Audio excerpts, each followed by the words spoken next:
So next is poultry farm management. So you know what is poultry farm, because like cow, buffaloes, and other goat, sheep. So poultry, that is birds, also play a major role. So what do you mean by poultry? It is the domesticated birds. Generally, what are the birds used for food and egg? All over the world, if you take duck, goose, turkey, quail, chicken. So these are the common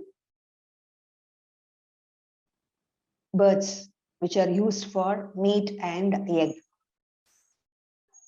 So here also again, selection of breed. First thing we have to concentrate is suitable breeds we have to select, and disease-free breeds. Quality, quantity, and disease-free breeds we have to select, and we should provide proper and safe conditions also. So proper feed again. So that makes the egg quality and meat quality. The weight of the poultry will be increased by proper feed and water also.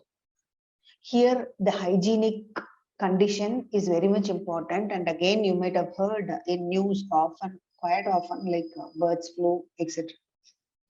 So these are the improved varieties of breed, improved varieties for increasing the weight and egg quality. Example, Leghorn.